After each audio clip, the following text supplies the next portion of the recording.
Si mund ta testojmë, ka një lloj eprovete, nëse një vlerë është për një mend vlerë? Si ndikojnë ndoshta në rrafshin e efektit që ato kanë në shoqëninë të njeriu e kështu me radhë?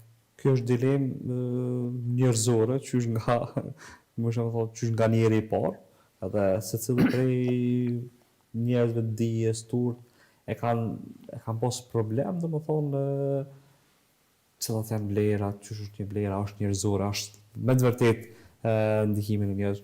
Kemi debate shumë të mëdha, domethënë qysh nga Sokrati, sofistët, ku sofistët kanë thonë se pikë referencë është njeri, domethënë nëse ti me vetën tonë një veprim e shet të mirë apo të keq, ai veprim është I mirë, I keq bazë asaj që ti ndjen. Pra nuk ka një vlerë tjetër te njerëzore. Njeriu është pika fillestare, pika përfundimtare e vlerësimit të diçka është e mirë apo edhe e keqe. Edhe për gjykimet morale, edhe për gjykimet estetike, e bukur e keqe, gjykimet morale, e mirë apo e keqe, gjykimet esenciale, ekziston apo nuk ekziston, këtë vënë për njeriu. Kur Sokrati munduhet ta ngrisë, ta vendosë edhe tek të vlerat morale, po janë disa vlera të njerëzore, të cilat njeriu në mbajnë edhe dërgojnë drejt të drejtës, e cila nuk është mbi hamencimin, po është mbi dijen. Por kjo është dilemë shumë e madhe. Kemi për shembull edhe në mesjet, edhe në modernitet, ku njerëz janë ballafaqur me dilema të ndryshme, për shembull njëra prej projeksione jetësore të Nietzsches ka qenë rivlerësimi I vlerave.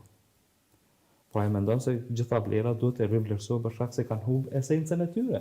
Dhe çdo gjë që nuk I shërben vetë njeriu nuk është njerëzore. Por nëse një vërtet nuk I shërben njeriu, pse duhet të jetë e vërtetë ajo? Pse duhet të ekzistojë si e vërtetë? Nëse të vërtetat janë për njerëz, dhe një vërtet ekziston si e vërtetë, pse duhet ta dimë atë vërtetë? Nëse nuk I shërben njeriu. Po është një diskutim shumë I madh. Dhe ajo që mund të ishte si pikë referente është eksperienca njerëzore dhe tekstet fetare. Pa eksperienca njerëzore, një vlere, çfarë vlerësimi ka dhënë, edhe tekstet fetare, çfarë vlerësimi, duke e moderu edhe interpretimin njerëzor, se në fundit e tërë feja është edhe interpretim, apo? Po nuk mund të ikim edhe interpretimit, po edhe ngjërimit njerëzor. Po derisa një vlerë kisha bënë një pikë referimi, nëse një vlerë I shërben njeriu që të jetë njeri më I mirë, ajo është vlerë. Nëse një vlerë nuk e bën njeriu që aplikon atë vlerë një njeri më të mirë se sa që është, atë nuk është vlerë e mirë.